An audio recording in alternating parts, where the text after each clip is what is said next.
Alright guys, welcome to Unit 8, which is over Chapter 24, Providing Early Childhood Education in Group Settings. The essential question of this unit is what are the types of early childhood education programs and what are the indicators of high quality in these programs? Welcome to Section 1, Early Childhood Education Programs.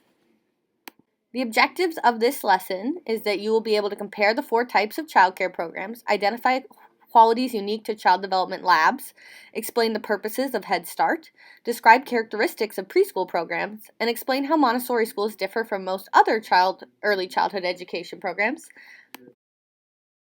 as well as contrast early kindergartens with today's kindergartens, describe the importance of primary school programs, and identify 3 trends in early childhood education programs. As children grow and develop, they will likely participate in an early childhood education program. Early childhood education programs are child care and education arrangements. These programs may be informal arrangements like in-home care and family care programs, or formal arrangements such as center-based child care and preschools. Formal arrangements are more likely than informal arrangements to have a planned educational program in addition to care. Many types of early childhood education programs exist, and types vary depending on the ages of the children participating, their developmental levels, and parents' preferences. Over the past few decades, the number of early childhood education programs have increased. The landscape of early childhood education programs continues to shift as new trends shape childcare and education practices and programs. There are many types of early childhood education programs, but all are either public or private in sponsorship. Public programs are early childhood education programs that are funded by local, state, or federal governments. Private programs are early childhood education programs owned by individuals and religious or non-government groups. Whether public or private, types of early childhood education programs cater to families with varying needs. Some types of early childhood education programs include child care programs, child development laboratories, Head Start programs, preschool or pre-kindergarten programs, Montessori schools, kindergartens, and primary school programs. These programs differ in several ways. Child care programs refer to programs that provide care for children for extended hours, usually between 9 and 12 hours a day. The main purpose of child care programs is to provide custodial care or basic care for children when parents or guardians are not available. Most child care programs also provide education for children from infancy through the preschool years. They may even serve school-age children at times when school is not in session. There are 4 main types of child care programs: in-home, family, center-based, and school-age. Some caregivers use combinations of these arrangements, like a center-based child care program for work hours and family child care for other hours. The type of care parents choose depends on many factors, including the number and ages of children, costs of care, family goals for children, location of employment, work hours, and types of child care locally available. No one type of child care program is best for every family. Each type has its advantages and disadvantages. In-home child care takes place in the child's own home. In these arrangements, parents can likely be assured that children receive all of the caregiver's attention. These children stay in a home atmosphere during care and can be cared for even if they are ill. While these child care programs provide limited education, they can be convenient and assuring for parents of young children. In-home care can be provided by parents, relatives, or non-relatives. Care by a parent may involve one parent staying home to care for the children. In families in which both parents work, parents may provide this type of care by working alternate schedules, so one parent is always home or working from home. In-home care by a parent is more common for infants and toddlers than for preschoolers. Homeschooling, in which parents educate their children in the home, is also a type of in-home childcare. Some homeschooling arrangements include several families. Besides in-home care by a parent, in-home care by a relative is also common. For this type of care, parents may ask grandparents, aunts or uncles, cousins, or other siblings to care for children. This type of in-home child care is convenient for parents whose families live nearby and who are available to care for children. Only a small percentage of children have care provided by non-relatives in the home. For the most part, non-relative caregivers in the home are housekeepers, au pairs, or nannies. Housekeepers are often employed on an hourly basis. They take care of children as well as clean the house, and they're usually not hired specifically to care for children. Au pairs provide childcare for a host family as part of a cultural exchange program. They receive room, board, cultural experience, and transportation from the host family for services. They often have limited childcare knowledge and experience, though. Nannies are professionals who contract with a family to provide in-home childcare. They typically care for children from birth through age 10 to 12. Many live in the family's home or come to the home daily but do not do housework beyond preparing meals for the children. They often have training beyond high school in early childhood education, health and safety, and nutrition. They may be certified as certified household managers, professional nannies, or certified professional governesses. They often earn more than housekeepers or au pairs. Family child care is care provided by a person for a small number of children in his or her own home. Some family child care homes are operated by people wanting a little business in their home. Other family child care programs are run by a parent of young children. The parent stays home with his or her own children and provides care for other children too. Child care laws vary among states, but most family child care homes serve a maximum of 6 or 7 children, including the caregiver's own children.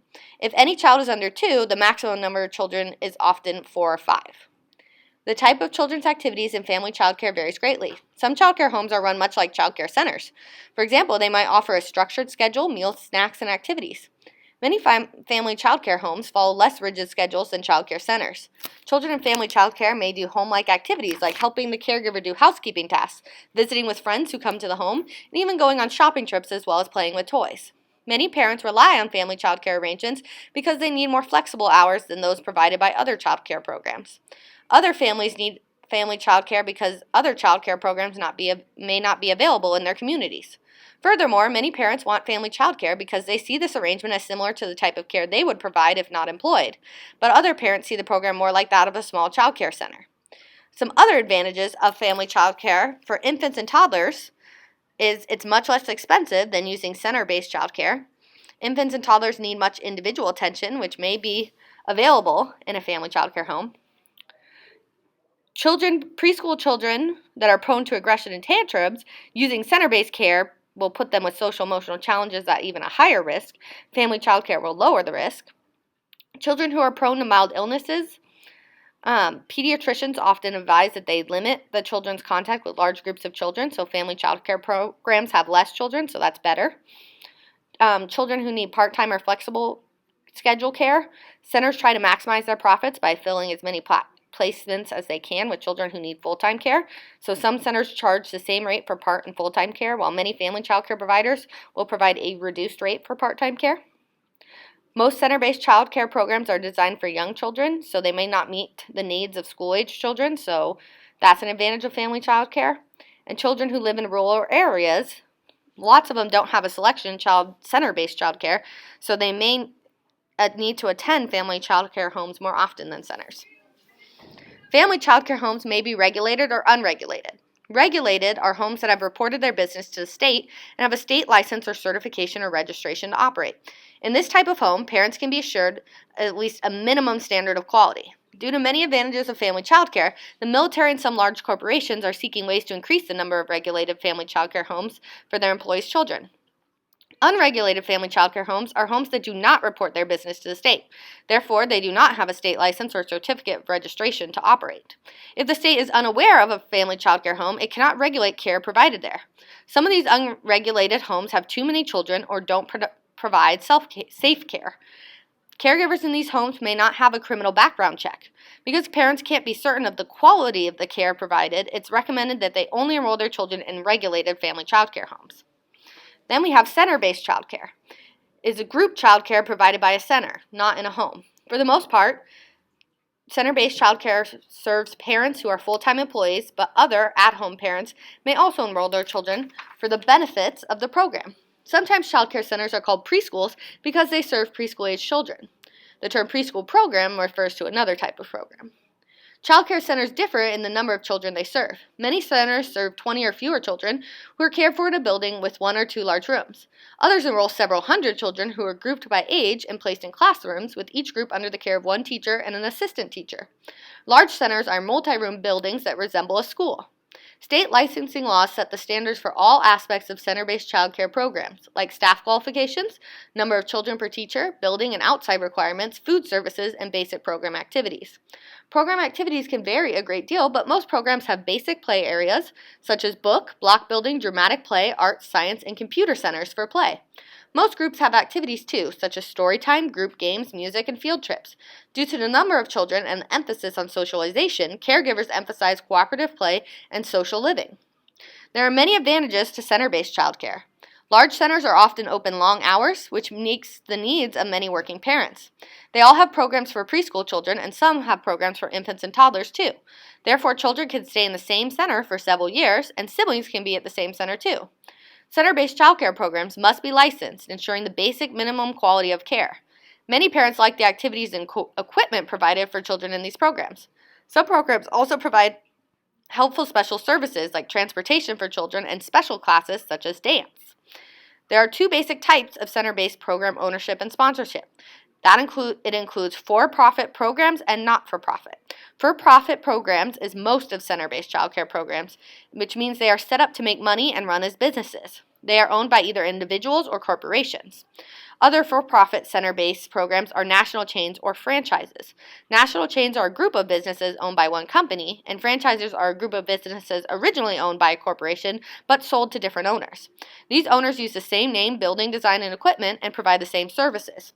Franchise owners also receive business advice from the franchisor. Because childcare is labor-intensive and for-profit centers are businesses, these centers are often very expensive and not affordable for all families. Not-for-profit programs their only income covers current costs and the surplus needed to keep the center operating on an ongoing basis or to expand services.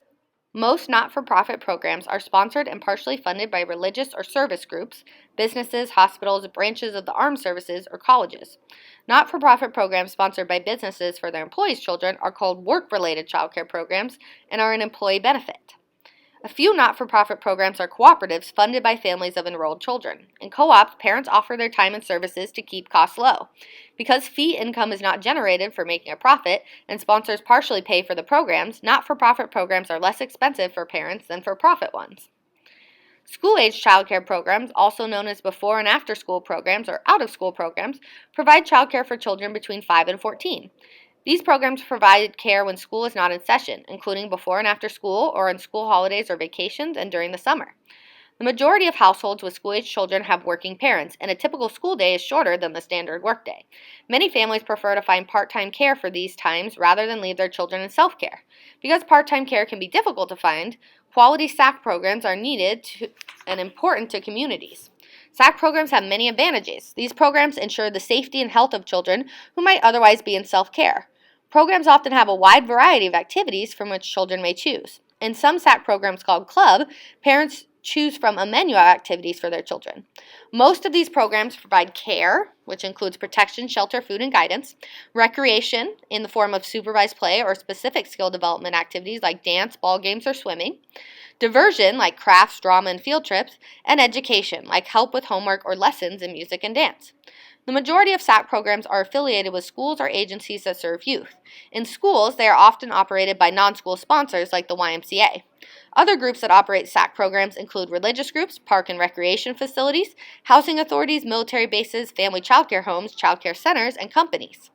As is true of all types of childcare, parents may have trouble finding quality SAC programs and affording the cost for quality. For providers, the challenges of running a SAC program include finding suitable housing for a part-time program and planning details if space must be shared with other programs. So, what do you think? Why is it important that family childcare homes be regulated and that you enroll your child in a regulated childcare home if you're going that way? So, think about that. What age do you think children should be allowed to be in self-care? Do we have a responsibility towards children who are in self-care? Many children in the U.S. do not attend early childhood education programs. They care for themselves while parents or other caregivers are not available. We call this self-care. In many states, there are laws about the age at which they can legally be left in self-care. These laws vary, but the legal age is often about 12 years old. In addition to the age, the success of self-care is dependent on several other factors. It includes the child's maturity, the safety of the home and the neighborhood, and the child's feelings about self-care. Successful self-care also depends on how well parents prepare their children. Children who are left in self-care need to learn effective self-care skills from their parents and other adults. To prepare them, parents and other caregivers can make sure the child learns safety rules, ensure that the children communicate where they are, what they're doing, and whom they are with, set rules for children about using appliances, digital media devices, power tools, and other equipment. Other rules may involve having friends over and leaving the house. Establish a routine for children to follow, and begin it gradually if possible. Start with a short period when they stay home alone as the parent does a quick nearby errand or visits briefly with the neighborhood. As they show confidence, you can gradually increase the time to cover the amount of time between school and your parents' home arrival time. Child development laboratories, formerly called nursery schools, provide education and physical care for children who are under 5 years of age. Besides providing care services, these programs serve as child development research sites. They also offer training opportunities for adults in child-related careers. To enroll children in child development laboratories, parents must sign a release that allows the child to be part of all research studies being conducted and to be under the care and guidance of adults in child care and education training. Parents are guaranteed that observations and reports used for research or training purposes will follow ethical guidelines. Parents also get detailed oral and written reports about their child's development. Child development laboratories first appeared in England in the early 1900s with the objective of helping needy children. When child development laboratories first opened in the U.S., child development was becoming a science. These child care programs opened as laboratory schools directed by staff members associated with research and teaching hospitals and colleges. Soon the programs began to study children and train parents and teachers to care for and teach children. Today, many child development laboratories are still part of research and teaching universities. These programs operate in some high schools too. These high-quality programs employ university-associated child development professionals who oversee adults' research and teaching. The director and staff member of the children's program plan children's activities and establish a play setting that is rich with materials, equipment, other children, and teachers who are caring and well-trained. Regrettably, due to the cost of these programs, several well-known programs have closed during recent years. In the 1960s, Americans became concerned with the effects of poverty on young children. Studies had shown how important the early years were to a child's development. Americans wanted to help children living in poverty have quality experiences that were vital to their development. Therefore, in 1965, the federal government launched Head Start, a program for 3- and 4-year-old children from low-income families. As Head Start researchers realized the quality experience for infants and toddlers were also critical for all later development, they launched Early Head Start in 1995 to serve children from birth through 35 months of age. Today, the Office of Head Start provides grants to local public and private not-for-profit agencies to provide educational, health, nutritional, social, and other services to children and their low-income families. Parents and families play a key part in planning and operating local Head Start programs. Head Start often helps these parents progress towards their educational, literacy, and employment goals. Head Start programs can have long-term benefits for children when the programs are of good quality and when families and schools follow through on children's basic goals. Overall, children from quality Head Start programs achieve greater school success and higher high school graduation rates than their peers from similar backgrounds. Head Start graduates also show better social behaviors as adults, including acting more responsibly in family, work, and community settings.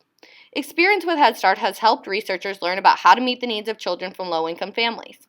This research is being applied toward new Head Start goals, such as involving low-income fathers, and toward other early childhood education programs, such as preschool programs. Preschool programs, also called pre-kindergartens, refer to state-financed programs for 3- and 4-year-olds from low-income families. The majority of preschool programs operate in public school settings, but some programs are affiliated with local Head Start programs. A few operate as research laboratories at universities. Some private center-based programs call their programs for 3- and 4-year-olds preschools, but often these are child care programs. A few states offer universal preschool programs, which is state-financed preschool programs for children from families of all income levels, and other states may soon follow as funding becomes available. Because Head Start and state-funded preschool programs basically serve the same population of children and have many of the same program goals, many professionals believe these two programs should be combined to form a national pre-kindergarten initiative. Unlike Head Start programs, however, they tend to offer fewer support services such as medical and social services. Research on the best curricula for children from low-income families has been an ongoing effort by professionals involved in laboratory-based and other select preschool programs. 3 preschool curricula showing some of the best results are High Scope, Reggio Emilia, and Montessori. Most other preschoolers' programs use state learning standards.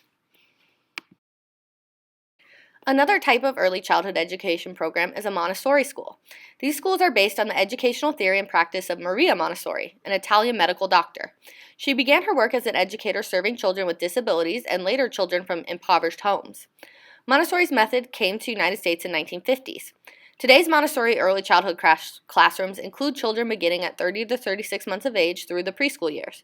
These children are not separated by age, grade, or level. Rather, they are free to move about the classroom, work with other children, and use any materials that they understand. Montessori programs are also available for school-age children.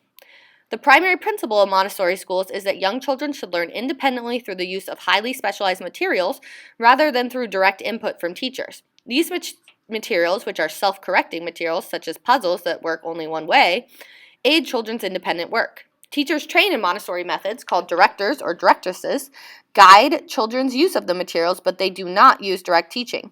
In this way, Montessori schools strive to put each child more in charge of his or her own learning. Other Montessori education principles include an emphasis on work for work's sake. Therefore, play is not part of the Montessori program. For example, children prepare foods to eat rather than pretend play food preparation and eating. Montessori programs operate on the belief that children absorb and learn from their world as they work at common tasks. Montessori school curriculum begins with sensory learning involving specialized materials. Learning from these materials is the major focus of the early childhood Montessori curriculum. These materials work to refine the sensory perceptions for all senses beyond what is typical in other early childhood curricula. For example, children learn to recognize small differences in shades of color rather than just the typical 8 colors that are seen in crayon boxes. Materials are designed to teach math and literacy concepts too. Thus, the curriculum moves the child from sensory motor learning to some logical concept learning like math and literacy during the early childhood program. Another curricular goal is for children to develop self-help skills. Children work to learn grooming techniques like hand washing, handling clothes fasteners, household chores, pouring liquids, cutting foods, washing dishes, scrubbing tables, and cleaning the floor, and gardening. All of these activities are real and not play. Kindergartens are early childhood education programs for 4 and 5-year-old children. In the United States, kindergartens are part of each state's public education system, although many private schools offer kindergarten too. Friedrich Froebel chose the name kindergarten, which is German for children's garden, because he thought children needed nurturing like plants. He felt a school for young children should be different from the harsh academic schools typical for older children in his day. Unlike Montessori, Froebel thought that play was the highest level of child development. Children learned through an activity-oriented curriculum that was teacher-directed. The major emphasis on the curriculum was art and math activities. He developed many of the play activities that occur in today's kindergartens and other programs for young children. Examples include block building, stringing beads, drawing and paper folding, sand play, nature walks, gardening, animal care, stories, and music. He also wrote finger plays, or poems and rhymes acted out with the hands, that taught moral lessons to children. Due to today's academic focus, kindergartens are seen as an entrance to primary school education. While play is still used as the means for some kindergarten learning activities, current kindergarten programs tend to be more like first-grade classrooms with an emphasis on reading, writing, and arithmetic. Many professionals question the effectiveness and appropriateness of this pushed-down curriculum. Because the early childhood years do not end until children are 9 years of age, primary school programs are an important part of the education setting for young children. The United States has long mandated school attendance for primary school children. These children may attend private schools, which include parochial or religious schools, or public schools. Educational standards used in primary school programs are relatively consistent throughout the nation. Children in all primary school programs continue to learn reading, writing, and arithmetic, as well as concepts in science and social studies. Many primary schools offer music, art, computer literacy, and physical education as part of their programs too. So basically, your elementary school. Early childhood education programs have not always been common. For the last 3 decades, however, the number of these programs have been rapidly growing. This growth is partly due to increasing numbers of parents in the workforce. It is also due to society's greater understanding about the benefits of early childhood education programs and the needs for children's quality education. As early childhood education programs grow and expand, new trends shape and will continue to shape the types of programs available. Current trends of early childhood education programs include the following. Growth in infant and toddler programs. The majority of working mothers return to their jobs within an infant's first year. Despite the growth in programs for infants and toddlers, these programs are still difficult to find and are very expensive, making them unaffordable for many families. Growth in school-age childcare, or SAC programs. Most SAC programs are in urban and suburban areas and serve children mainly in grades 3 and below. More programs are needed, especially programs with activities that interest older children. Growth in work-related childcare programs. Some businesses, especially those employing many women and military personnel, provide work-related childcare programs for their employees. Many other businesses promote the growth of childcare programs within their communities and pay some childcare costs. Lastly, growth in childcare resource and referral agencies. Child resource and referral agencies promote local early childhood education programs and help parents identify child care options. These agencies are funded by the state or by community, business, and civic groups. In CCR&R agencies, experts research the needs for and availability of local early childhood education programs. They then communicate information to providers about what types of care are most needed and how to provide quality care. Although CCR&R staff members do not recommend specific programs to parents, they share listings of local providers, information about programs, and current openings. They also help parents learn how to select quality programs. All right, that is the end of this section of this unit. Thank you for listening, guys.